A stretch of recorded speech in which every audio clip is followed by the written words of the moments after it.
noite. Tudo bem? Vamos começar hoje mais uma live da nossa série Poder Judiciário e Imprensa, falando dos casos midiáticos. Hoje nós contamos com uma presença maravilhosa. Vocês vão ver daqui a pouquinho, quem ainda não sabe. Isso aqui eu admiro demais. Não tem como não admirar, né, gente? Quem conhece sabe. Só lembrando a todos que essas lives são uma iniciativa de imprensa da Pamages, que tem feito várias campanhas, várias coisas para aproximar, né, a imprensa do judiciário. Olha só, chegou a nossa convidada. Oi, Vanessa. Olá, olá. Você me ouve bem? Eu ouço. Você tá Tô testando aqui o áudio. Tô te ouvindo perfeitamente. Vai fechar aqui o computador, senão ele fica pitando. Então, vou pedir para você, boa noite a todo mundo, né? As pessoas já estão chegando, estão entrando. Vou pedir para a gente começar, como eu faço com todos os convidados, pedindo para você se apresentar. São as questões da tecnologia. Oi, Vanessa. Voltei. Para mim, você pensando aqui. Acho que ela está pensando no que falar. Tanta coisa no currículo. Oi, Carol. Meus colegas que estão aqui. Tô vendo a Mônica, Luiz, Ciro. Para mim é um prazer estar aqui nesse sucesso dessa série de lives aqui da Carol. Eu ouvi a Carol pedindo que eu me apresentasse. Isso. Eu sou atualmente a presidente da Pamages. Eu sou juíza há 21 anos. Atualmente estou no Fórum João Mendes, estou aqui no Fórum Central Cível em São Paulo, aqui na capital. Eu não sou de São Paulo, eu sou santista, mas estou aqui na capital já faz alguns anos. E desde 2013, 2014, eu estou na Pamages em companhia de um grupo formado pelo Jaime de Oliveira, que foi o presidente em 2014, e a gente tem trilhado esse caminho do associativismo, que eu acredito tanto na eficácia dele. E aí, desde então, a gente vem seguindo na associação, até que na última eleição eu decidi lançar minha candidatura para presidir a Pamages. Felizmente fomos em chapa única, não felizmente pela ausência de disputa, mas felizmente pela demonstração da magistratura de que a nossa candidatura foi bem aceita, foi bem acolhida. Então, muito feliz de estar aqui agora, experimentando essa gestão tão diferente, no meio de uma pandemia, mas que está caminhando. Estamos caminhando, estamos encontrando os colegas, estamos fazendo nosso trabalho. E seguindo com as lives, que foi uma novidade. Uma coisa que eu acho interessante, antes da gente entrar no assunto, mas de certa forma já entrando, que eu acho muito interessante. Quem vê você trabalhando, atuando como presidente da Pamages, pensa assim, nossa, a Vanessa nasceu para isso. Ela tem uma facilidade para falar com as pessoas, para fazer live, para falar com a imprensa, para se colocar no legislativo, no executivo.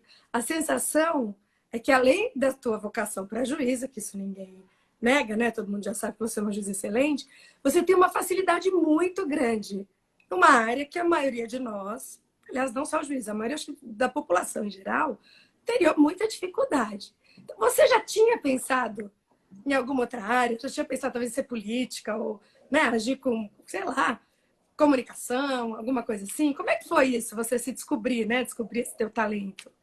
Não, na verdade, eu acho que não há um talento, não.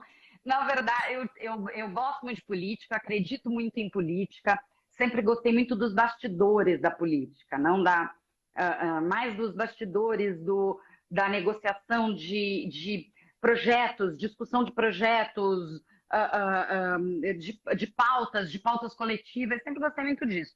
Mas eu acho que... aliás, a gente conversava hoje, a gente está num grupo de magistrados, hoje a gente está aqui em Brasília, inclusive, fazendo esse trabalho no Congresso. A gente teve hoje reforma administrativa, tem amanhã Código Eleitoral, está tramitando a reforma tributária, o Código de Processo Penal, são várias pautas que interessam a magistratura ao mesmo tempo. E a gente falava isso no almoço com alguns colegas de outros estados. A gente acredita, eu acho que a facilidade, quando a gente chama de facilidade, que não é uma facilidade, é o caminho escolhido. A gente acredita no caminho do diálogo, da construção de pontes. Lógico que os embates têm o seu valor, os embates chamam atenção para um determinado ponto, mas eu acredito que a gente só avança na construção de pontos. A gente respeita o princípio da separação dos poderes, a gente sabe que o legislador legisla e o nosso trabalho aqui é fazer a construção de pontos, trazer argumentos, trazer subsídios, discutir questão de constitucionalidade.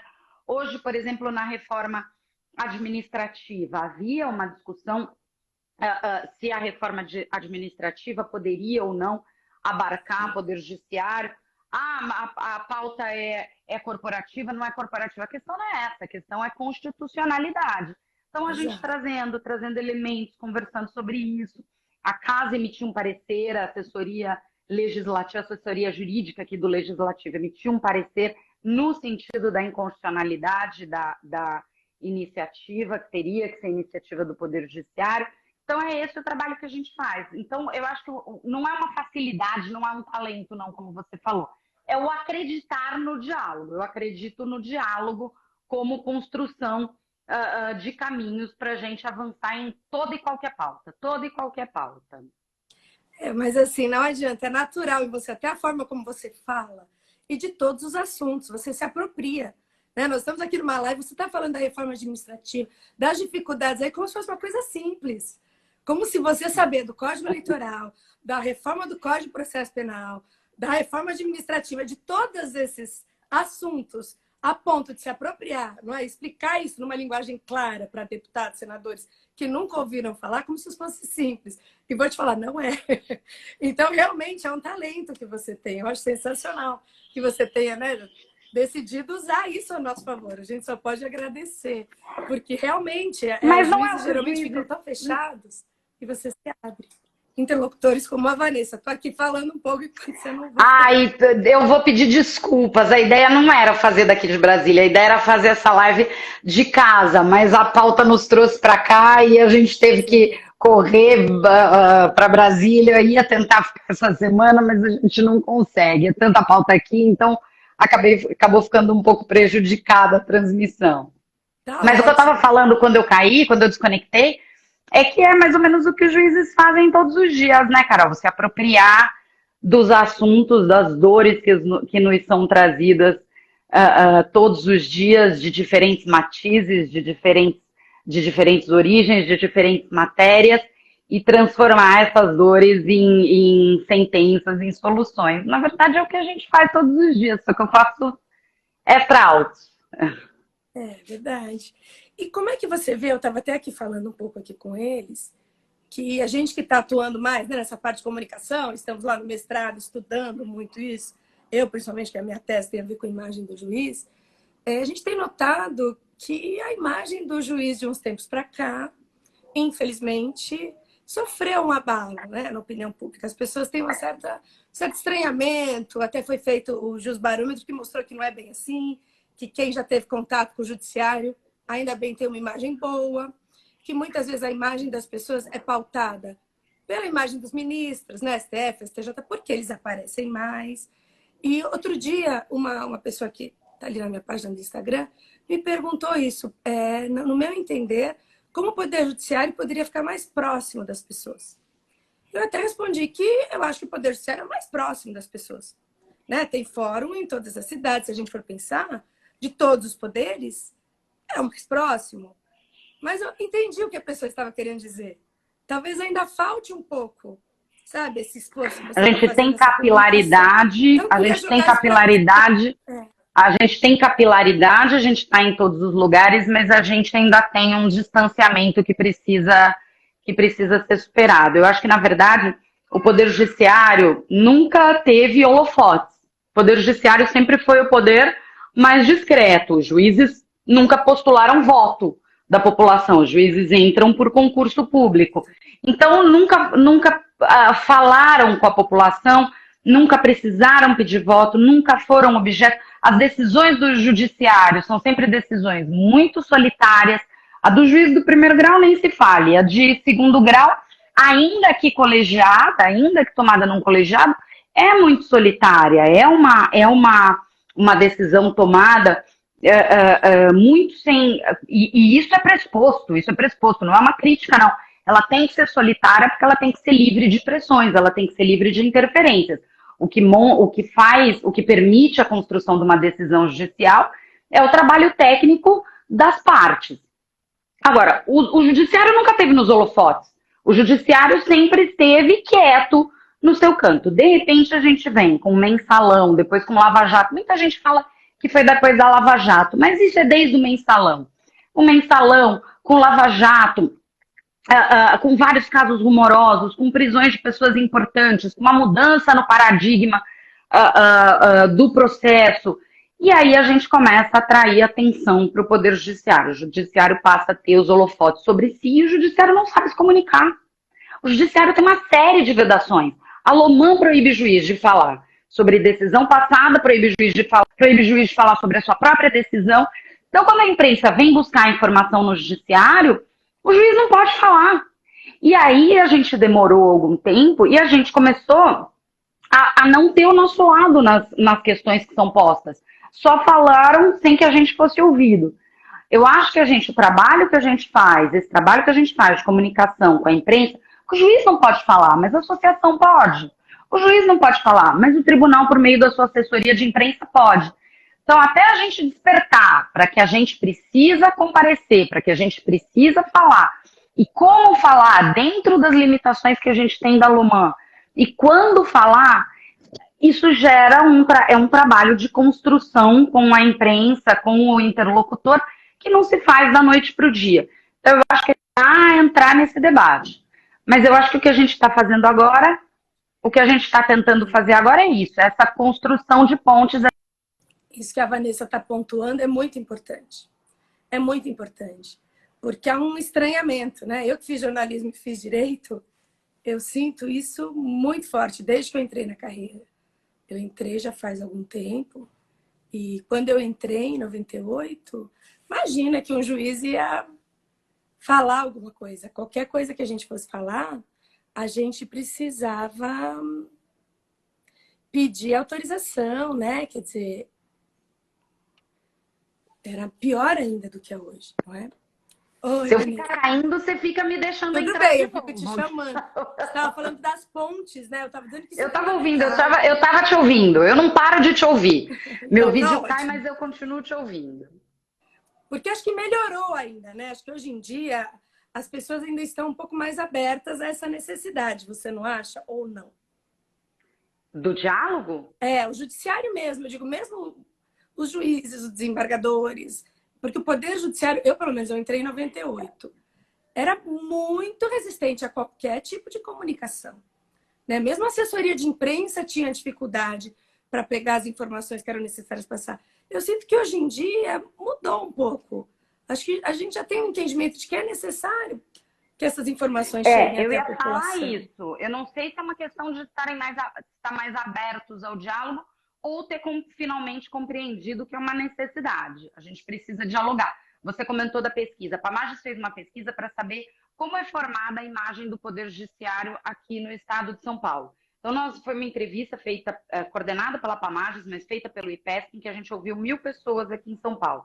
E as pessoas, olha só, 14% dos entrevistados, 14% se disseram bem informados sobre o Poder Judiciário. Ou seja, a grande maioria das pessoas não é bem informada sobre o Poder Judiciário. Exato. E desses 14% que se consideram bem informados, a imagem do judiciário é feita, primeiro, com base nos tribunais superiores. E segundo, por notícias de televisão e internet, que a gente sabe que são os canais de veiculação de notícias mais rápidas, para o consumo mais imediato, com menos profundidade. Então, a pouca quantidade de pessoas informadas ainda se informam sobre ele pela televisão e pela internet. Ou seja, a gente tem um caminho muito longo aí a ser trilhado para se tornar conhecido da população. Mas eu acho que o que é importante, que a gente já conseguiu demonstrar que o diálogo que não era um diálogo, que até agora tudo se falava muito sozinho, a gente não participava desse diálogo. E agora a gente está tentando demonstrar qual é o nosso lado nessa questão. Então, a gente tem falado muito da necessidade do judiciário ser ouvido pela imprensa, ser ouvido pelo parlamento, ser ouvido pelo executivo, para a construção dessas pontes, para essa harmonia entre as instituições, entre os poderes. E agora a ideia é colocar isso em prática, pelo bem das instituições, pelo bem da democracia, pelo bem dos pilares aqui do poder do Estado democrático de direito, e o Poder Judiciário, sem dúvida, é um deles. É porque eu penso assim, se a pessoa nunca precisar do judiciário, e pode acontecer, não é? Grande parte da população talvez não tenha um processo, não, né? Não vai nem precisar entrar com processo. Ela vai saber do Poder Judiciário como? Pelas notícias mesmo, ou pelas redes sociais.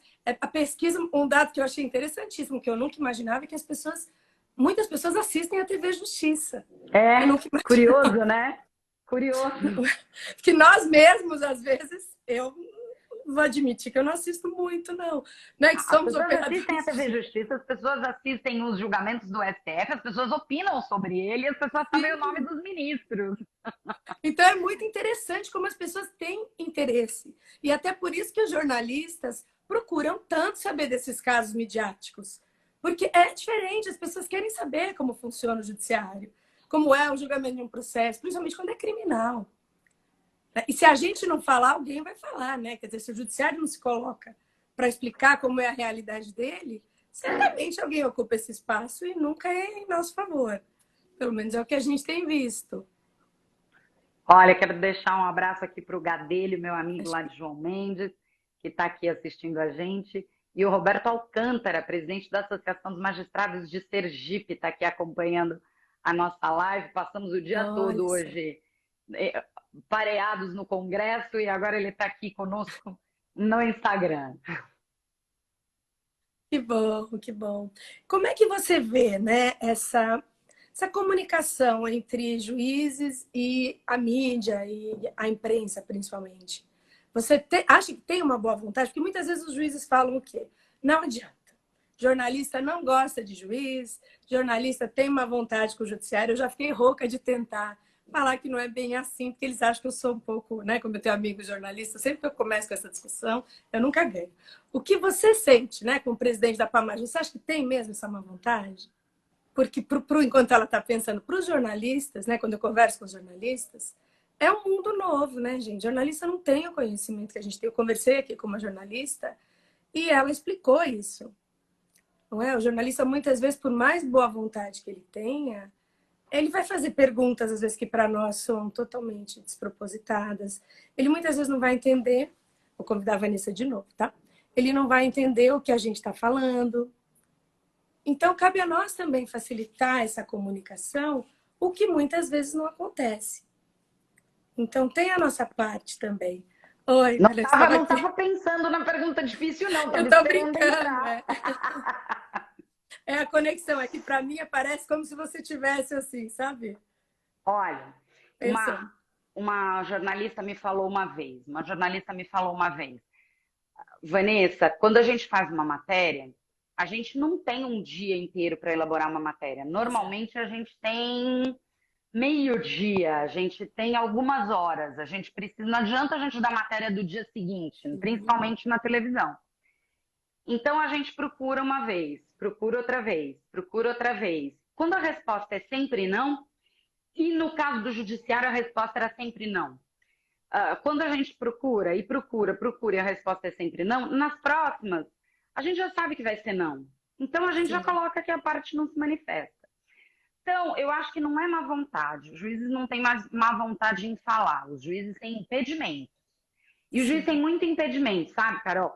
Isso é uma coisa que eu discuto muito no parlamento. Né? Não, eu discuto muito no parlamento. As pessoas falam muito porque os juízes têm muitos privilégios, muito isso, muito aquilo. A quantidade de privações que o juiz tem, a quantidade de impedimentos que o juiz tem. Outro dia eu comentei que eu não posso ser síndica de prédio. Vanessa, você não pode ser síndica do prédio? Eu falei, não posso, o juiz não pode ser síndica de prédio. Por que juiz não pode ser síndica de prédio? Não pode ser síndico de prédio. Não pode ser membro de conselho. não pode ser comerciante, não pode nada, não pode ter nenhuma outra atividade. Então a gente tem uma série de restrições. E eu não estou fazendo uma reclamação aqui não, caso pareça que eu estou fazendo uma reclamação. É um pacote. Quando a gente aceitou a magistratura, a gente aceitou uma série de renúncias. Aceitou e porque a gente sabe que elas são importantes. A gente aceitou as renúncias que são garantias de um exercício independente do nosso cargo. Mas a gente aceitou também o que vem em troca delas. Então, por isso que eu digo que quando a gente vai discutir a magistratura, a gente não pode discutir um lado só. A gente tem que discutir o pacote completo. A gente tem que ser... A discussão tem que ser honesta. A discussão tem que ser franca, tem que ser honesta. A gente tem que discutir o pacote todo. E voltando... E as pessoas não sabem do pacote todo, né? O juiz tem vedação de se manifestar. Tem vedação na LOMAN, tem regulamentação do CNJ. Então, quando um jornalista chega e quer falar com o juiz tem tantos limites que ele não consegue sentar para conversar. Porque vai ter muita coisa que ele vai falar. Sobre isso eu não posso falar, sobre isso eu não posso falar, sobre isso eu não posso falar. Verdade. Então, eu acho que é chegado o momento da gente entender quais são os canais de diálogo. O canal de diálogo é a assessoria de imprensa do tribunal, é a associação de magistrados, e não o magistrado que deu a decisão que não pode falar sobre seu próprio processo, sobre sua própria decisão. Sim. Você estava falando disso, eu lembrei de uma coisa muito interessante, né? Eu tenho tentado explicar algumas coisas através de vídeos, e eu estava explicando a questão da aposentadoria compulsória, que falam tanto, né? Que a punição para o juiz é aposentadoria compulsória. Aí eu estava explicando isso. Aí gerou, algumas pessoas questionaram, gerou outras perguntas. Aí eu soltei uma questão. Quantos juízes você conhece que tiveram essa punição efetivamente? Porque se fala tanto, diz que parece que tem juiz sendo aposentado compulsoriamente todo dia e que por isso estamos quebrando, não é? A Previdência, o Brasil. Então, quer dizer, são discussões, às vezes, que nem sentido prático fazem. Mas as pessoas não sabem disso. As pessoas nem sabem quantos juízes estão sendo efetivamente processados, não é? Se tem problemas com tantos, parece. Se solta, às vezes, alguma notícia sobre algum juiz investigado, agora mesmo teve, acho que no Espírito Santo. E aí isso é replicado de uma forma que parece que é um problema seríssimo na magistratura como um todo, não é? Exatamente. E mais do que isso, virou um mantra. Virou um mantra. Eu não sei quem é que falou isso a primeira vez, que virou um mantra. Dizer que a aposentadoria, a punição máxima para o juiz é a aposentadoria compulsória. Quem disse que a punição máxima é a aposentadoria compulsória? Sim. A punição máxima é a perda do cargo. Exato. Com perda de vencimentos. O juiz pode perder o cargo.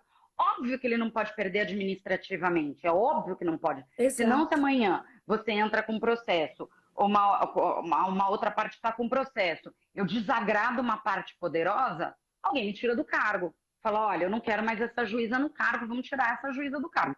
Então, eu preciso perder o meu cargo por um processo com exercício de contraditório. Mas isso é óbvio, essa garantia não é do juiz, essa garantia é da população. Saber que o seu processo vai ser julgado por uma pessoa que não vai perder o cargo se julgar a favor do seu pleito. Mas o juiz pode perder o cargo. A demissão é Ah, mas demissão nunca acontece. Não aconteceu com o juiz, o Lalau? Não aconteceu com Rocha Matos? Não perderam o cargo? Não perderam os vencimentos? Perderam, porque a pena máxima para o juiz não é a aposentadoria compulsória. A aposentadoria compulsória é uma forma rápida de um tribunal afastar dos seus quadros alguém que ele não quer mais, que ele entende que causou um dano e que ele não quer que o dano se perpetue. Ele tira dos seus quadros. Se for caso para perda do cargo, o juiz vai perder o cargo por meio do processo competente. Então, primeiro que inventaram essa mentira de que a pena máxima é a aposentadoria compulsória. Não é, é perda do cargo. Segundo, quando você tem um juiz que perde o cargo, ele perde a aposentadoria. Você já viu algum criminoso, homicida, latrocida, roubador que recolheu para o INSS perder a aposentadoria dele porque ele foi preso? Não, não viu. Porque uma coisa é uma coisa, outra coisa é outra coisa. A pessoa pratica um crime, ela é punida, ela vai para a cadeia e o INSS é o colchão que ela fez para aposentadoria. No juiz, sequer isso existe. Se ele praticar um crime, ele perde tudo que ele recolheu para o sistema de previdência. Então, como que alguém pode dizer que isso é uma forma injusta de punição? Ninguém é punido com perda das suas contribuições previdenciárias. Só o juiz. Só o juiz e o promotor. É o que você disse. Alguém lançou essa ideia, alguém que certamente tinha alguma coisa aí. Às vezes é cortina de fumaça, né? Às vezes alguma coisa contra o juiz mesmo, contra o judiciário. E aí foi sendo replicado exaustivamente. Assim como essa ideia agora dessa reforma administrativa, de que o problema do Brasil, não é? A gente ouve aquele deputado, não vou nem falar o nome aqui para não. Mas quando você ouve deputado, até eu quase acreditei que é o meu salário que está fazendo o Brasil passar por uma crise. Né? Porque nós somos os Barajás. Então é muito interessante isso, porque alguém solta uma notícia que nem sempre é a mais correta, uma informação, vamos dizer assim, que nem sempre é a mais correta, e soa bem, né? Falar aquilo, isso vai sendo replicado, ainda mais hoje em dia com as redes sociais. E a gente viu no Jusbarômetro que as pessoas realmente se utilizam também das redes sociais como fonte de informação.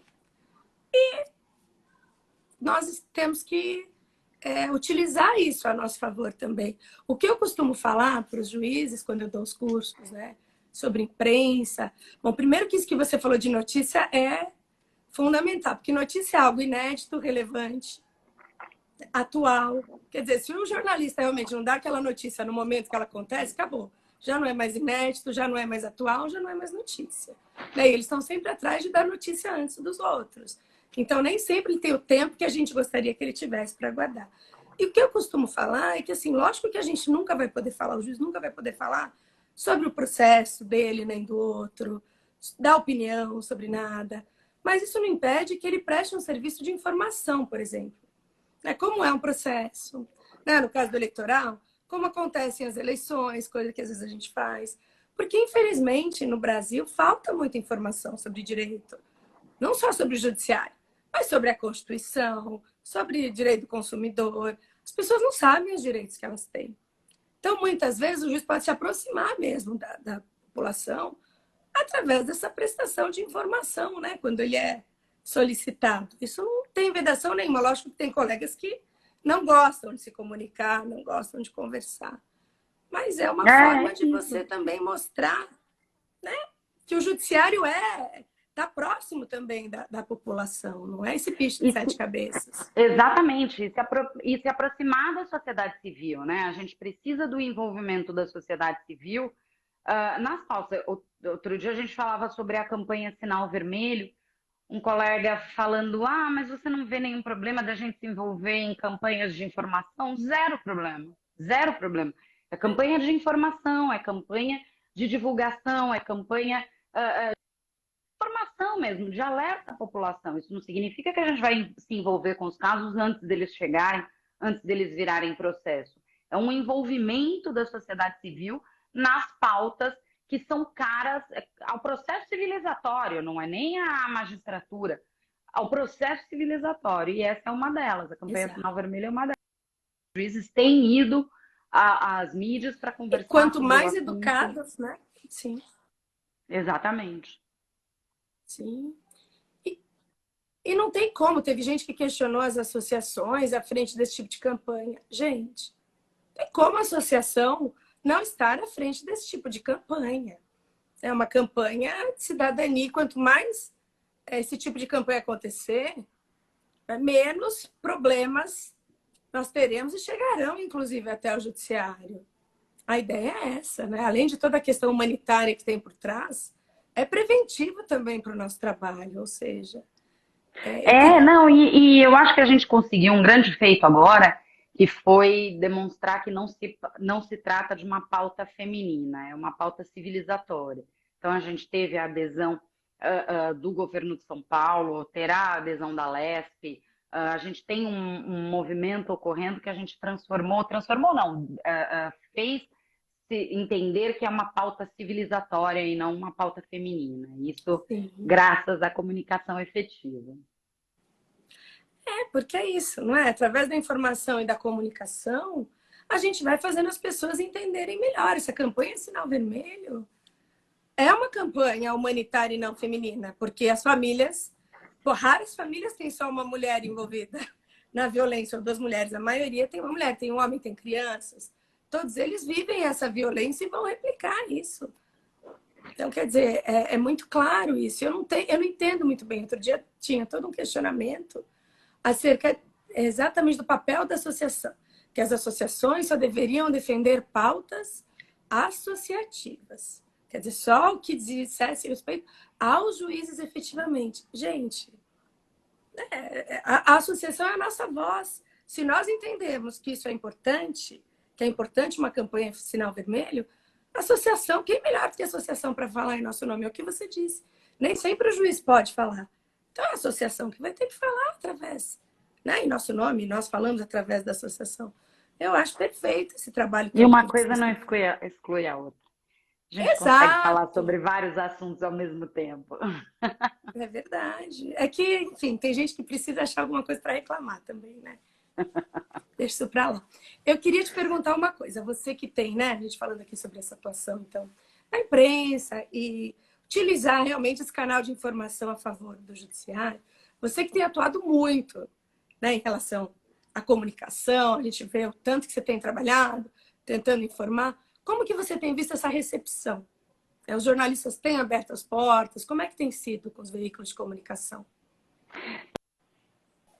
O que Você você sabe que a gente sente? fez uma cartilha, a gente fez uma cartilha para explicar os conceitos básicos de direito para a imprensa, para jornalistas. Então, qual é a diferença de investigado, acusado, réu, sentenciado, condenado, trânsito em julgado, quando ocorre, quais as dificuldades, quem decreta prisão, quem pede prisão, qual é o papel do Ministério Público, para onde vai um recurso. Então, coisas básicas de processo que estão toda hora no noticiário e com erros muito frequentes. Isso é muito bem aceito. Isso foi muito bem aceito. Isso nos leva às redações, a gente conversa com jornalistas, a gente tem falado, tem se posicionado sempre que é pedida a nossa posição sobre algum assunto. Mas eu ainda vejo, Carol, outro dia saiu num veículo grande de comunicação falando sobre como é o tratamento da violência doméstica no Poder Judiciário. Então, tinha uma entrevista com um advogado, com um defensor, com um promotor e com uma parte. E ninguém do judiciário foi ouvido. Nenhum juiz, nem associação, nem o tribunal, nem a assessoria de imprensa. Então, ninguém foi ouvido. Como é que você faz uma matéria sobre o judiciário e não ouve o judiciário?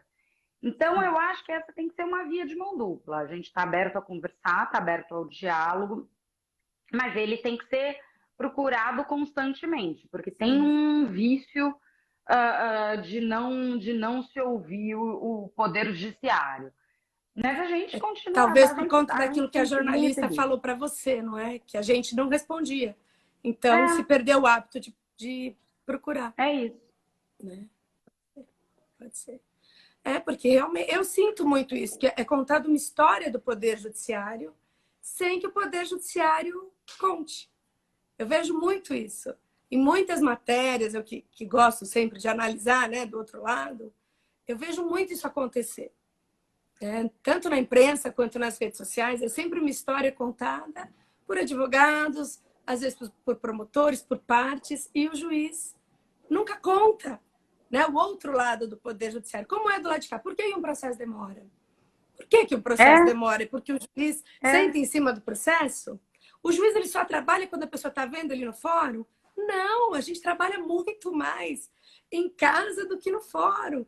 Quer dizer, falta as pessoas entenderem realmente como é a realidade. Por quê? Quais são as fases de um processo? Né? Na verdade, eu defendo muito isso. Todo mundo tinha que ter um mínimo de aula sobre direito, sabe? Sobre processo na escola, para entender um pouco dos seus direitos, para entender como tudo acontece. Né? Ali no ensino fundamental, ensino médio, sabe? Conhecer um pouco da Constituição. Porque como que as pessoas vão ser cidadãs se elas nem conhecem os seus direitos? A OAB chega em Exatamente isso. faculdades, tem algumas faculdades que tem um pouquinho de aula de direito, mas tem faculdades que nem isso. Então é difícil, né? É É muito difícil, é difícil. Parece que é difícil, é uma difícil. É um assunto certa. muito espinhoso, é um assunto muito espinhoso, é um assunto muito difícil de ser falado, é um assunto muito técnico, mas que afeta a vida das pessoas. Porque você falar sobre, Sim, sei lá, um outro assunto muito técnico, muito difícil, não está ali no dia a dia das pessoas. Agora, o direito está no dia a dia das pessoas. O divórcio, a exato. separação, a pensão alimentícia, o processo criminal, a pensão no INSS, isso afeta diretamente a vida das pessoas. Só que e o assunto é muito complexo. Ele é muito complexo. Então, e normalmente tudo é vendido como a culpa do Poder Judiciário, né? Como a culpa do Sim. Poder Judiciário, sem se levar em conta de que é um sistema gigante que envolve uma série de atores e de circunstâncias. É porque sempre foi muito fácil culpar, né, o Poder Judiciário em todos os sentidos. Era um poder que não é o que você falou, que não tinha o hábito de se manifestar. Né? Quando se tratava de questões políticas, os outros poderes sempre falavam e nós não. Quando se trata de processo, quem tem mais acesso e conversa mais com a parte não somos nós, né? Quantas vezes alguém reclama de algum processo, vou ver e na verdade nem chegou ainda para o juiz julgar. Quer dizer, falta tantas outras coisas, mas aparentemente está com o juiz. Então, realmente, eu acho que falta muita informação. Essa informação tem sim que ser passada de alguma forma, porque a gente acabou perdendo muito com tudo isso. Essa é a verdade. Eu sinto que as pessoas já não têm a mesma imagem do judiciário que já tiveram e nós continuamos fazendo o mesmo trabalho, com a mesma isenção, com a mesma imparcialidade. Eu tenho orgulho do Poder Judiciário de São Paulo. Né? Não posso Eu falar do país também, inteiro, eu mas eu também, vejo que o trabalho é muito bem feito. eu também, Né? eu também. Então, Eu vejo, a gente viu agora na pandemia, o Poder Judiciário não ficou um único dia fechado. O Poder Judiciário não ficou um único dia fechado. Ainda que os fóruns tenham sido fechados, não ficou um dia sem tramitar processo. É lógico, a gente teve dificuldade com os processos físicos, os processos mais antigos, por conta da pandemia, mas nunca foram praticados tantos atos processuais, nunca foram proferidas tantas sentenças, nunca foram proferidos tantos acórdãos quanto em 2021. Se a gente comparar, eu não vou nem exato. usar 20 porque 20 foi um período de transição, mas se a gente comparar 2021, nos meses que nós estávamos ainda com o recrudescimento da pandemia, com 2019, nós tivemos um acréscimo de produtividade, o que demonstra que houve uma adaptação muito rápida de um poder muito lento, de um poder muito grande, cujas mudanças são mais difíceis. É muito difícil você poder mudar um poder do tamanho e tão tradicional como o poder judiciário. E isso foi feito e foi feito de forma muito satisfatória. Então eu vejo uma mudança no poder judiciário daqui para frente, Carol. Eu vejo uma mudança na comunicação, eu vejo uma mudança no relacionamento com a sociedade, eu vejo uma mudança na questão da presença física, na questão da produtividade. Eu vejo uma mudança muito próspera para o Poder Judiciário. Eu sou uma otimista. Eu vejo também. Eu sinto isso. E eu sinto que vai haver uma abertura cada vez maior para que as pessoas consigam perceber isso.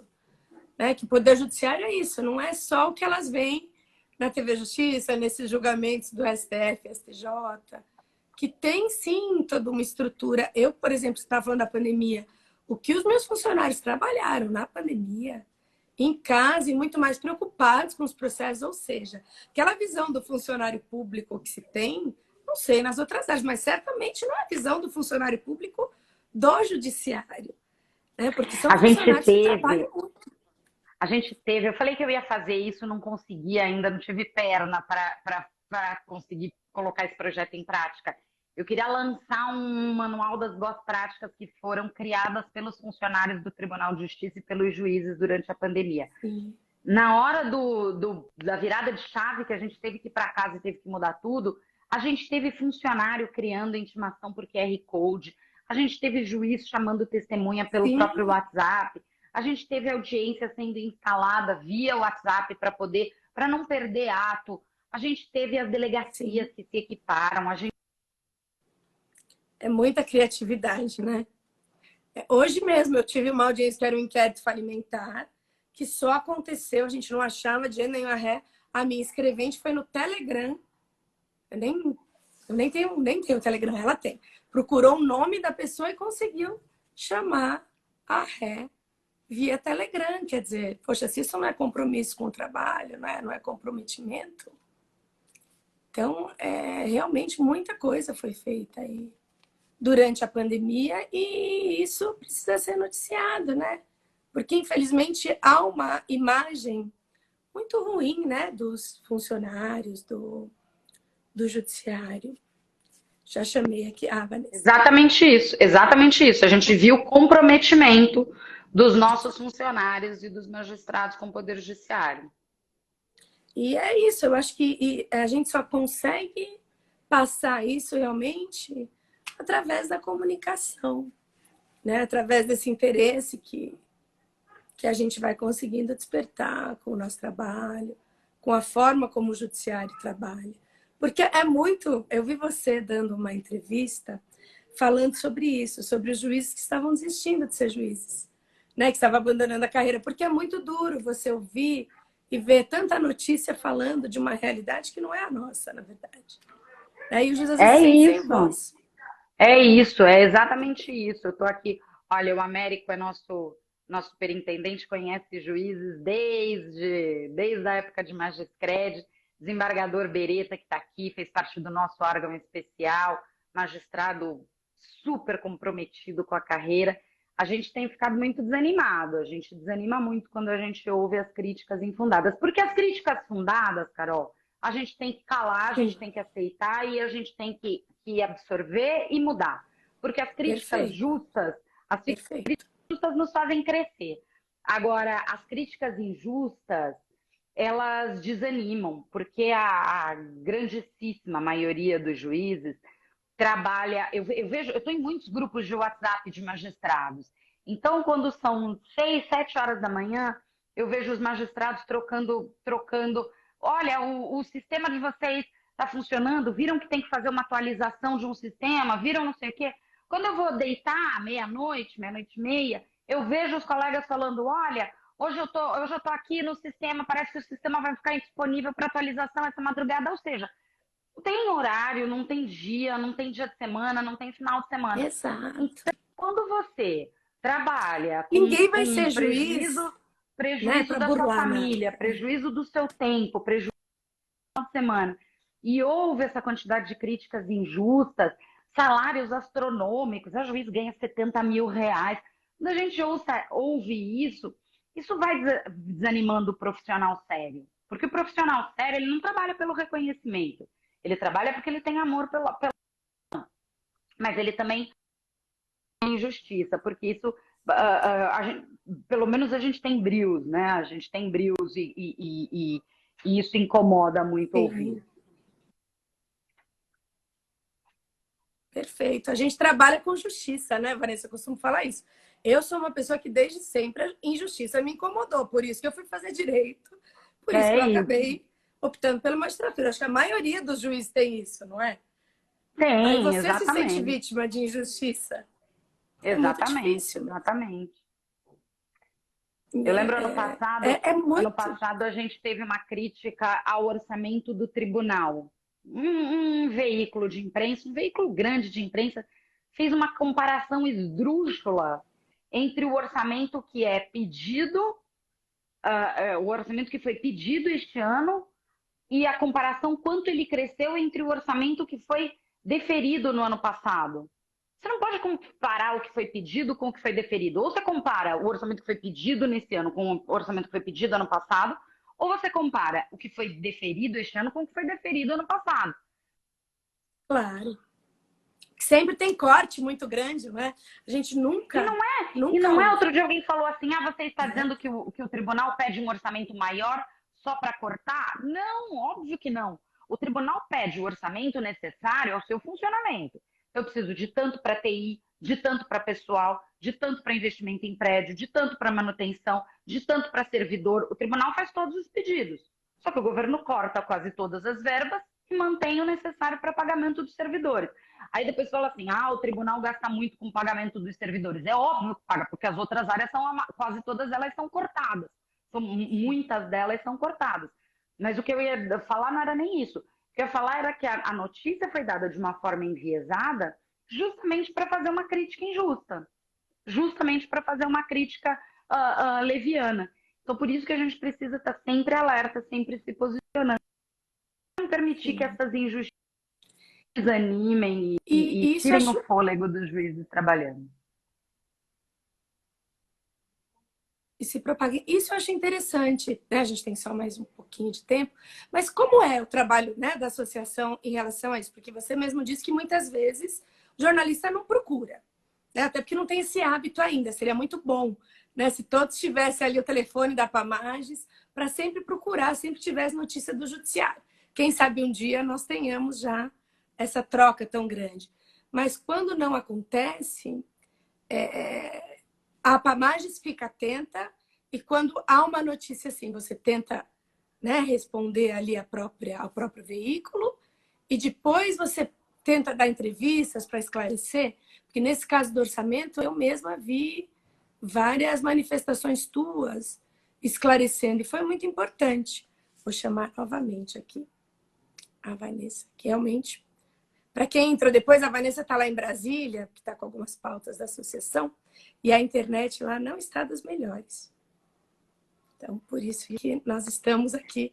Essa entrada, essa manifestação, os meios de comunicação têm começado a procurar a Pamage justamente por conta dessa construção de pontos que eu falava no começo. Essas visitas aos órgãos de imprensa, esse diálogo com os jornalistas, isso tem criado essa ponte de comunicação. Então, hoje a Pamages é procurada para falar sobre os diversos assuntos, sobre reforma administrativa, Tá. E sobre quarentena de juízes, sobre código eleitoral. Hoje a Pamage tem sido procurada para falar sobre esse assunto. que bom. Então, algumas portas já foram abertas, né? Já está havendo esse diálogo e já estamos conseguindo esclarecer algumas coisas, o que é excelente.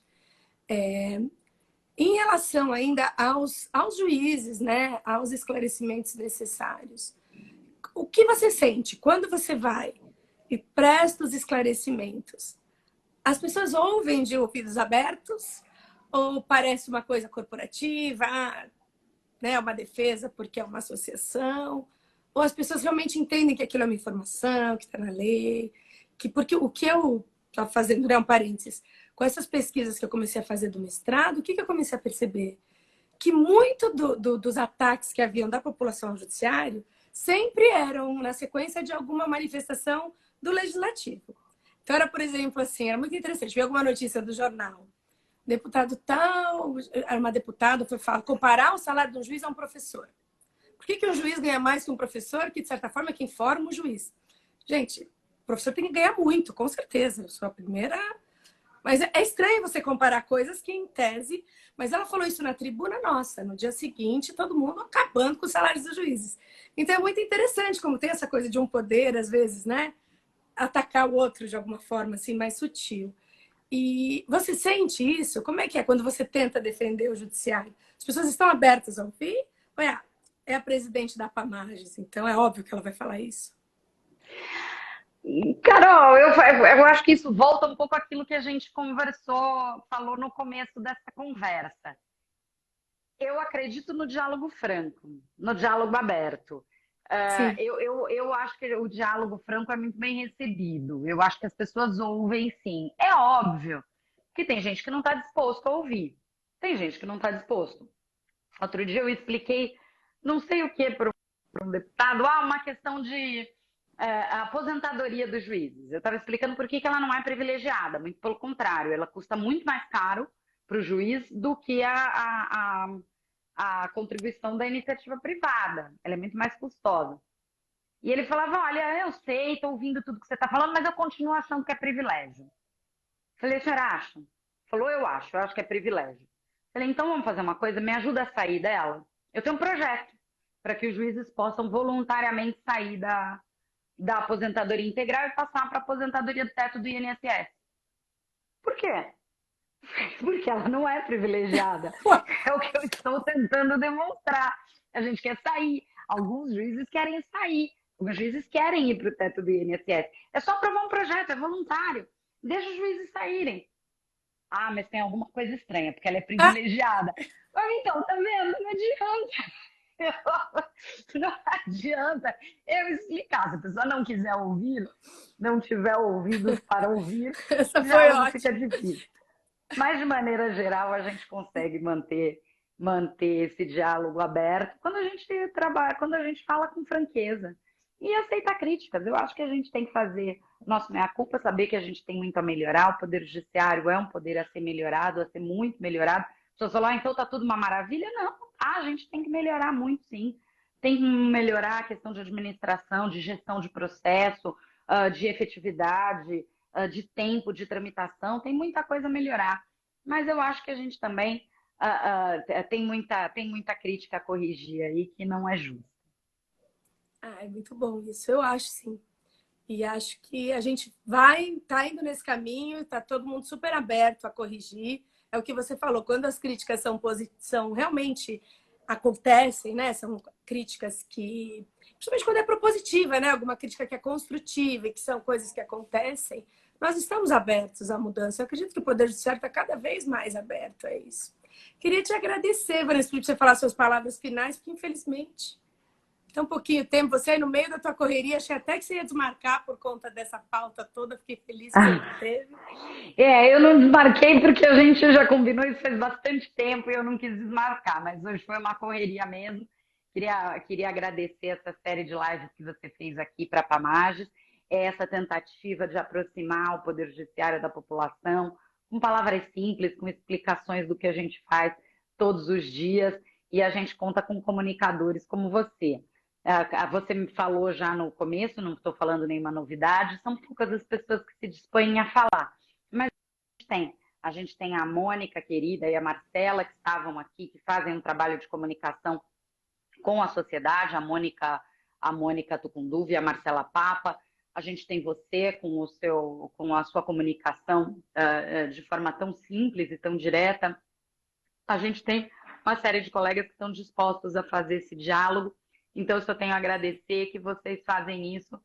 A gente faz isso para se aproximar com um diálogo respeitoso da sociedade em que a gente está inserido. A gente não vive numa bolha, a gente está imerso nessa sociedade. Então, agradeço esse trabalho que os colegas fazem, agradeço essa série e convido a todos os colegas que queiram conversar conosco a entrar nas nossas redes, a comparecer, a Pamages, a esse contato direto, que a gente precisa muito desse diálogo. Um beijo a todos. E obrigada pelo pessoal que acompanhou até aqui. A tia Silvia, o Rogério, a Mônica, o Américo, a Valéria, a Ana Elia do meu concurso. Um beijo grande para todo mundo. Ai, obrigada, Vanessa. Você é admirável em todos os sentidos. Assim, nós só temos a te agradecer o tempo todo. É a melhor presidente que nós podíamos ter, ainda mais num momento como esse que estamos vivendo. Tem que me esforçar muito Queria ainda. agradecer a todos. Sim. Queria agradecer a todo mundo, falar que essa foi a última live dessa série aqui, por isso que eu quis que a Vanessa viesse para que a gente encerrasse com chave de ouro. Setembro a gente vai dar agora um tempinho para todo mundo descansar um pouco, para a assessoria de imprensa poder organizar a próxima. E aí, em outubro, a gente começa com uma nova série que vai ser sobre aqueles desafios que a gente descobre quando já está na profissão, né? As dificuldades. A gente tem aquela profissão que a gente imagina que é aquela maravilha, e aí quando você realmente começa a trabalhar com aquilo, você se depara com algumas dificuldades, desafios que você nunca imaginou que teria. O nosso eterno presidente Naline já concordou em fazer a primeira live, então vai ser muito bom, que vai ser a primeira live em outubro. Nós vamos passar para as quintas-feiras, às 7 da noite. Eu espero todo mundo, então, para a nossa próxima série aí de lives. E peço, né, para todo mundo divulgar, para que as pessoas venham até a página da Pamages, que é onde vão conseguir boas informações corretas, não é? Tem muita coisa interessante aí, vários eventos que a Vanessa mesmo vai, várias reportagens que são feitas, enfim, tá tudo aí para quem tiver interesse. É isso, gente. Obrigada. Um beijo para todo mundo e até mais.